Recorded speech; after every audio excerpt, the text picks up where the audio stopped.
I'm Kimberly with Reeves Advisory Collective. I am a realtor in the Twin Cities and work primarily with clients who are in situations where they're looking at their options for divorce. So I'm going to talk to you today a little bit about what happens with the family house and steps as you're going through the process.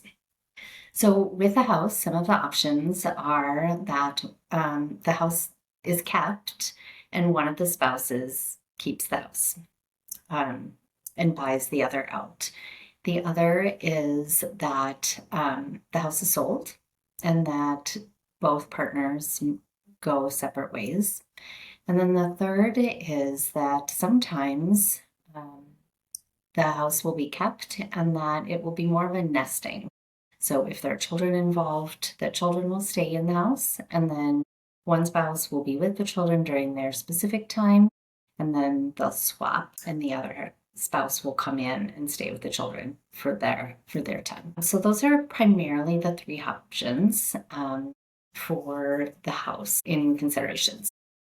One of the things to consider is defining to find advisors that will help walk through the process so that you know what your options are. They can be neutral and they can advocate for you and educate you as you're going through so that as you're making a decision, you're making that decision with the best information that you have. I'm going to tell you a story about one couple that I had they were selling their house, and then I'll explain a little bit about some of the different considerations that we were thinking about in a little bit more depth. So I had a client come to me. She was presented with papers from her spouse to get divorced. They had been in the house for 23 years, so it had appreciated in value. And they were walking through the process of selling. So they were going to sell and then each go their own way. Some of the things that came up during that process were that we were looking at some tax considerations.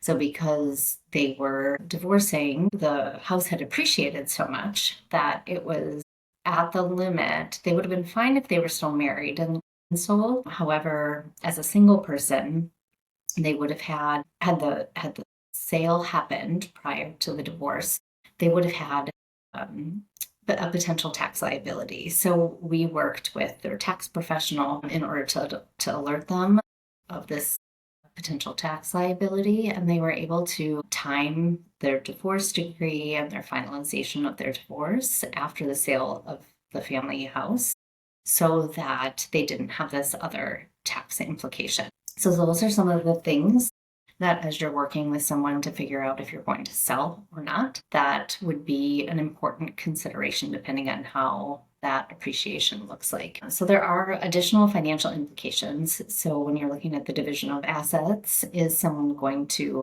if one of the spouses keeps the home, what happens with the other and the buyout and paying out the other spouse? And that's something a financial advisor can work with and run different scenarios to see what that looks like. There may need to be a refinance so that there could be some cash to buy out. There's some long-term interest in compounding if money is being pulled from retirement assets, the tax implications that I spoke about earlier, and then hidden costs. So if one spouse is keeping the house and they need to refinance, what are those costs to refinance, and have those been included in the divorce decree as things are being separated? Another consideration is timing. Does the divorce decree have a specific time set for selling? How does that align with school if there are children involved? And then what does it look like if there are multiple properties? So there's certain situations. I had one client who she kept the house, she bought him out, and then they had a piece of land that they sold later. And there wasn't anything written in the divorce decree in terms of timing. So she would want to sell this land and he would stall. And it was a little bit of back and forth until we could show him the benefits of selling now, what that looked like, and then we could get everything to move forward so that they could have that land sold. Looking back, she said she wished she would have had some timing written into the divorce decree, and since that wasn't done, we worked with the situation that we had. Another consideration is on the emotional side. So what does it look like to keep the house as a single person? Is that something that the lawn, the snow care, things like that need? So working with a financial advisor to be able to kind of figure out different scenarios is sometimes helpful. And then what does the support network look like? If, there's something happens with the house, do you have a plumber to call, or do you have someone who's handy in the family so this doesn't feel like a lot of responsibility that's coming on? And the process of this is not a one size fits all process. So it's oftentimes that there's different nuance compared depending on each person's situation. And so that's something to think about. And again, like who are the support networks that are in place and the different advisors so that you know that information as you're going along. Some tips to make the selling process easier if you are looking to sell.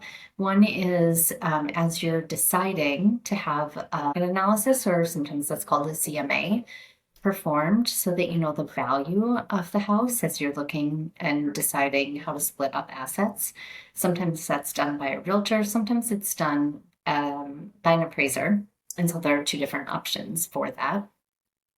If you do choose to work with a realtor, working with a realtor who can serve as a neutral third party is important so that both parties feel heard and that it feels like it's a very unbiased process.